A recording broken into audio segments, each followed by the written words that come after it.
Hey folks, welcome to my channel, a place where everything is about creating fantastical creatures and maps out of wood.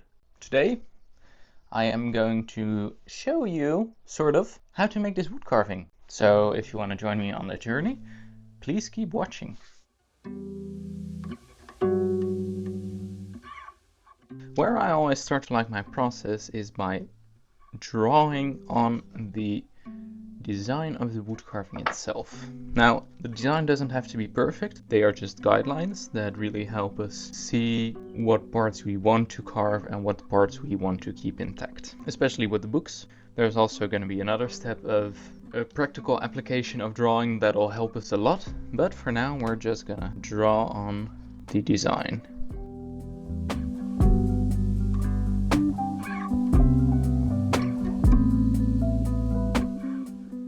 What I always find the hardest part when drawing in this way is to make sure that both sides are slightly parallel so that it looks a bit mirrored, at least the facial part. My favorite pencil when making drawings on wood carvings is actually a mechanical pencil you see me using here.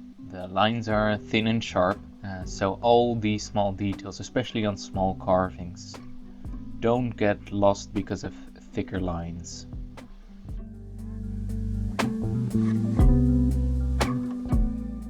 Now, the step that really helped me create these books and create the books in the different orientations that they are on the other wood carving is to work from the top. So I'm gonna align these two edges. I'm just gonna draw a book on here to the shape that I think a book would fit nicely on their head. And once that is done, then comes the next step of putting on some safety gloves, because please people, use these gloves. I know some of you find it really awesome to not wear gloves and be really cool, but you really don't want to lose a finger. I think the book carving part is by far the most tedious and long process, as you have to make an endless amount of cuts to get a nice corner and sharp lines. What could really help is using either a chisel, V-gouge, something like that. So if you have that in your arsenal, feel free to use it. What I oftentimes find so much fun and gives me pause to think is that wood carving designs and design in general often comes about when you're not thinking about making a design but just working. And that's exactly what happened to me with this one. I was watching a show with my partner and I wanted to wood carve, but I've been wood carving so much lately and I was so a bit done with all the designs I've made so far. And as I was going through my mind of what I could do, I thought like, hey, I could do a stack of books because I like reading and I just like the aesthetic of a stack of books. And then came the idea, well, but just a stack of books sounds a bit boring. What if I combined a stack of books with a previous design that I did already make, namely a Goblin design? And that is how the Librarian was born. It certainly isn't the easiest wood carving, but I also feel like there are way harder ones. We're done with the first book. It ain't perfect, but we don't need perfect right now. We just need a basic shape. It's a book, and that's nice. Now, we know that there is a book underneath. So I'm just gonna flatten this part a tiny bit more. If all the sides are straight, is draw another book. And as you can see, this book is a bit smaller, which means it's probably turned sideways. That means this is the shortest part of the book from edge to edge all the way along, but that means it will go under this book, so we're gonna do some extra fun carving down here. All the way until up here, I think. What I love about this carving is that it looks interesting. It evokes something in me, as in, realistically, you'd never see a goblin probably with a stack of books on their head, but it tells a story in a sense. And that story for me was obviously, well, they look a bit like a librarian, maybe a bit of a crazy librarian. So that is how the name got made, and then lore is slowly being created as I carve. I've got 3 books here. Nice. I'm just gonna look at this carving. And that's something I also always like to do. Look at a wood carving you've made previously to get a vibe for how it works, how it feels. That really helps. What I can see here is that I started out with the nose and the chin, so I'm gonna do that now as well. Just gonna make a slight stop cut and use that to make a cut backwards.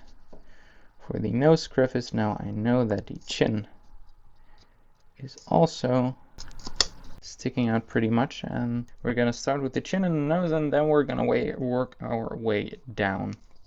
And what do I mean when I say working our way down? I mean this is the top, and then we're just gonna work our way carving down.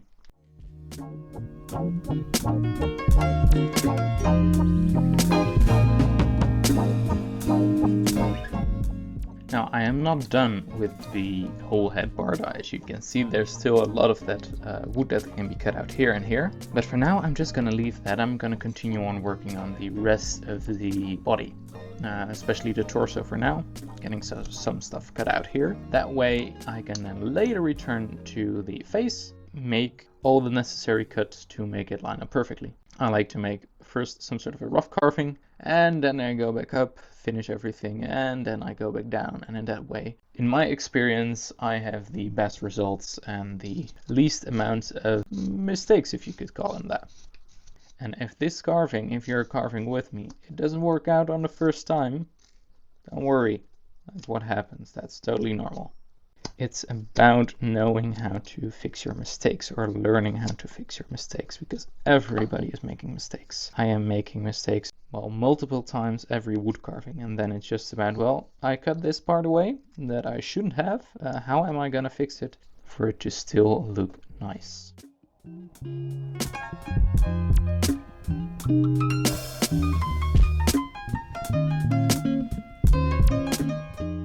How I oftentimes approach carving is that whilst I draw on my carving to get a certain idea of how it is supposed to look, I really like having a 3D visualization in front of me, or maybe a picture of a 3D visualization, so I can see how to divide the whole carving into planes. I think that is still a remnant of my experience as a 3D modeler, where everything is just square, rectangular, triangular planes all put together to form a 3D object. And I find that at least really helps me.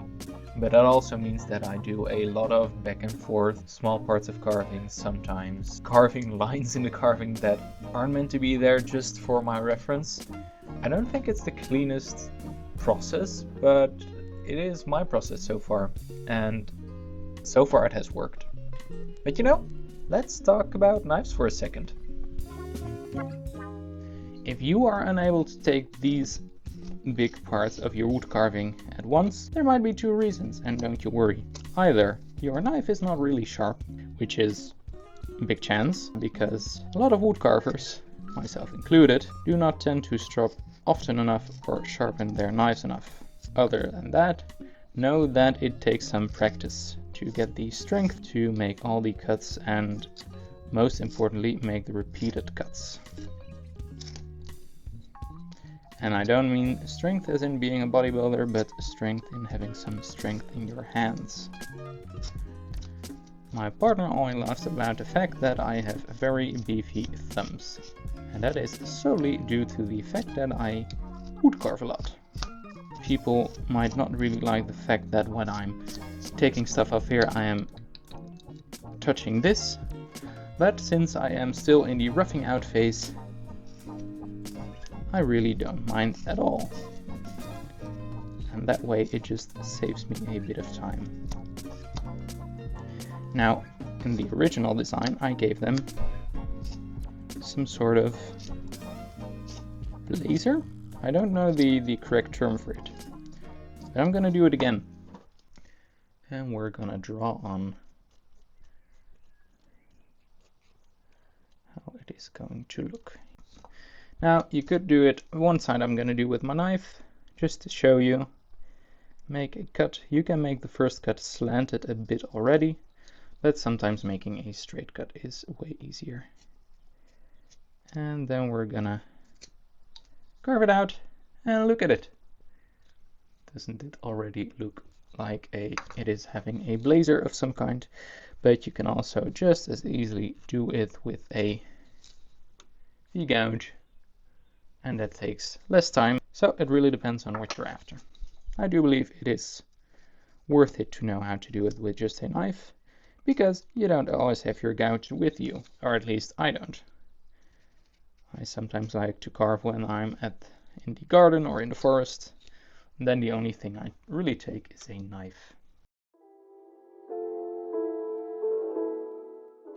What I found that really helped me in the past couple of weeks to practice just working with a knife is also having practice blocks where I just make noses all the time, or stop cuts, push cuts, all that sort of stuff, just to get a better feel on how to approach carving, looking at them by cut instead of, oh, I want to reach this. That makes it all a lot easier and increases your skill level. I think I may have made a mistake with how dense or how small I cut the arms. So I'm just gonna leave that for a while. Carve out the rest of the shape to decide whether I have actually made indeed a mistake with the arms. And then we're gonna see how we can fix said mistake. What I always find so important in carving is to not look at your mistakes as failures, but as an opportunity to create something different, to alter your work in ways you didn't think possible before, and maybe create something even cooler. Hey, it is looking like a proper goblin, though I see that here the ear is a lot more to the back, which means that I want to do the same for this side, as I want to at least keep them relatively similar. Now what I do like, but I don't know how I'm gonna make the cut, maybe this side, is to give the ears a slight upwards stick when they attach to the face. Well, maybe I can do that with a gouge better. Yeah, this is how I like them looking. Just gonna straighten out the ear a bit. I'm gonna do that on the other side as well. How thick is it here? This one is slightly thinner than this one, which means that I am going to at least try make this one a bit thinner as well.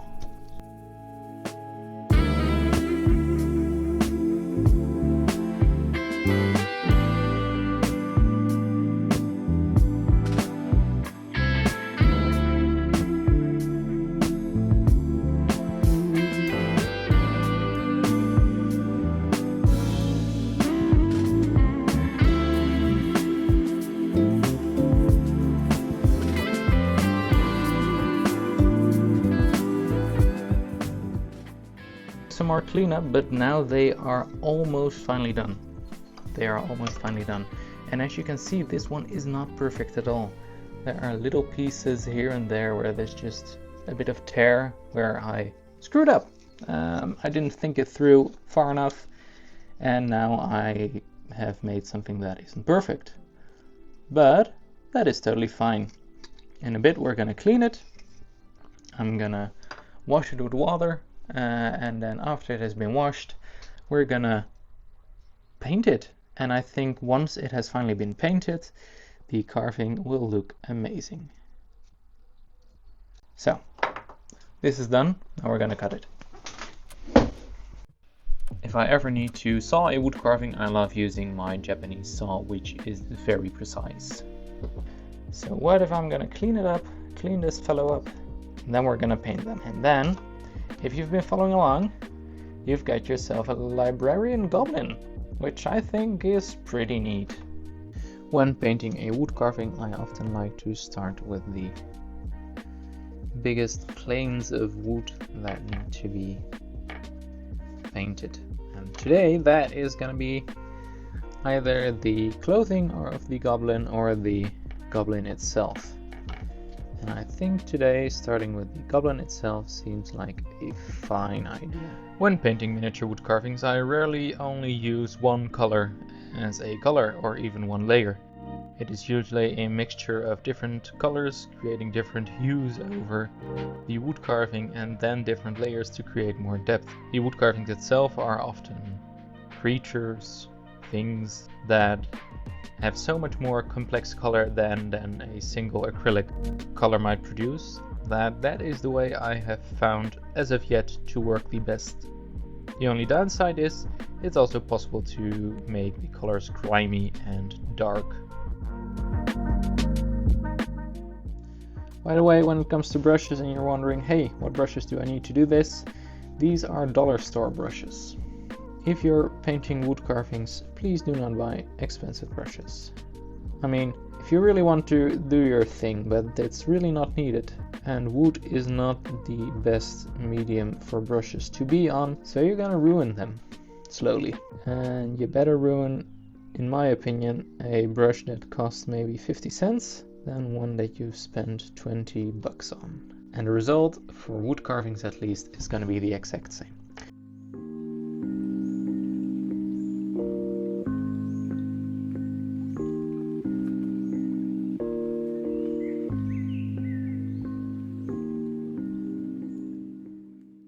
When you are painting carvings, you most of the time need to add your own shadows, due to the fact that a carving is so small that it will not produce natural shadows like a full-sized object might. Plus, a full-sized object in reality often looks way more boring than it does in, let's say, a game or a movie, and that is because those have been edited to add extra contrast and all sorts of fun stuff.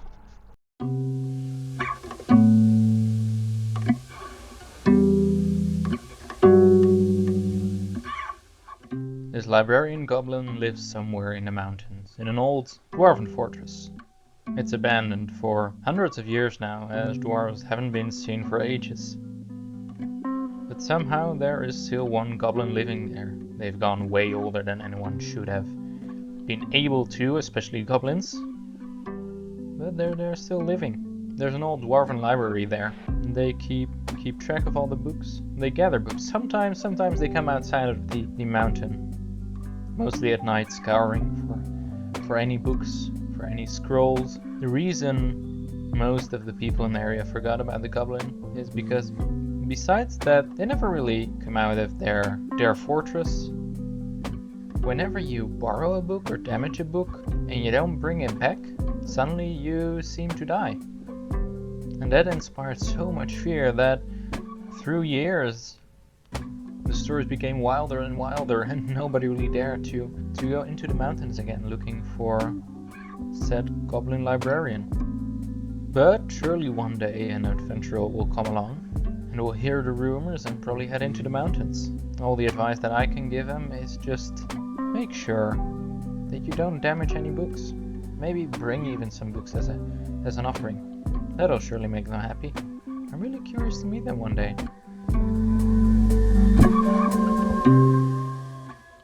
As you can see here, I am often painting, repainting, removing some paint with a bit of tissue paper, because at this point I'm really not clear how I want it to look. And that's also part of the process. That's something that just occurs when you're painting, at least when I'm painting.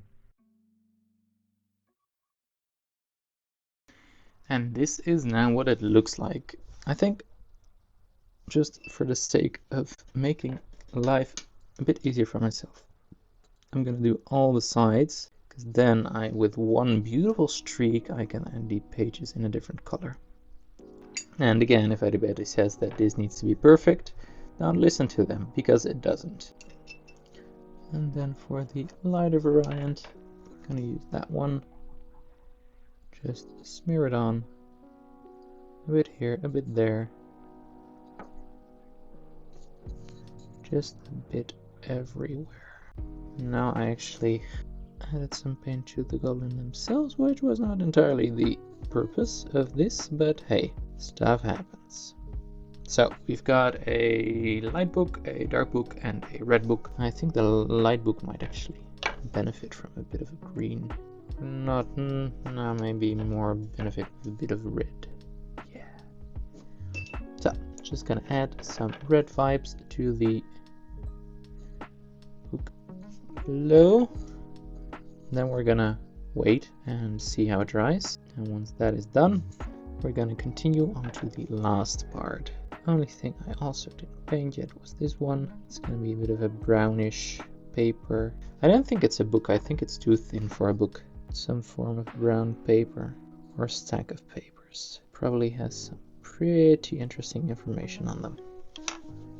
So this is what it looks now. I call this the ugly phase of painting. It's not nice, it's not cool, but I'm gonna let this dry. Then I'm gonna finish it. So I'll see you guys in a bit.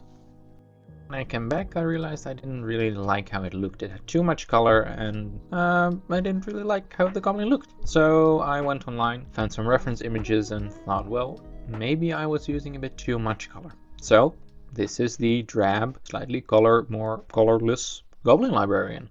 And now I think it actually looks pretty good. So we're gonna continue on adding some black wash to highlight the shadows and the crevices. For that I'm just going to use some diluted black paint, and let's hope it turns out the way I want it to.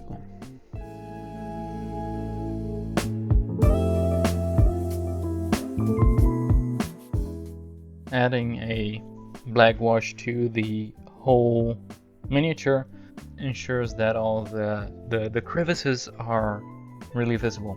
Though I am now using just acrylic paint, and I'm wondering, is there maybe any other type of wash or paint that would work better this way without dulling all the other colors, if you're not precise. And if there's one thing I am not very good at, it is being precise. So if you have any clues on what might work as well, leave a comment and I'll be sure to look at it. But for now, I'm just gonna take every nook and cranny and put some diluted black into there to really make all the details pop and give the carving as a whole a lot more contrast.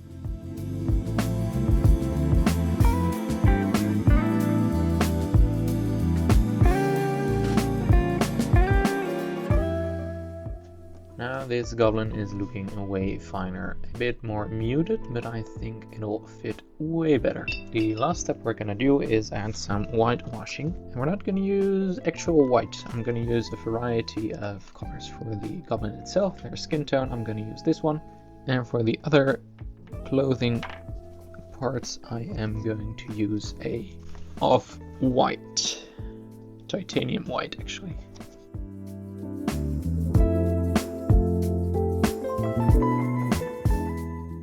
What I really like about adding a whitewash to every wood carving is that it really makes all the different cuts you make in the wood really pop out and accentuate the fact that this is a wood carving and not something mass produced, something made by a machine, but that it is all made by hand.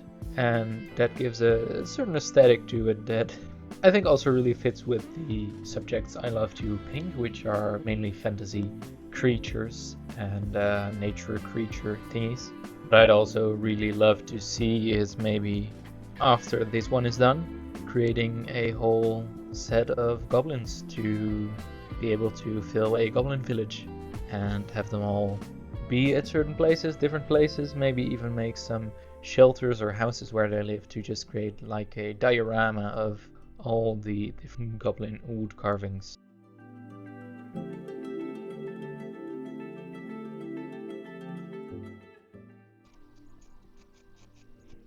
Yeah, I think we have ourselves a Goblin Librarian done. I really like how it in the end turned out, all the different details and such. As you can see the head here with the books on top. Then going down to the torso,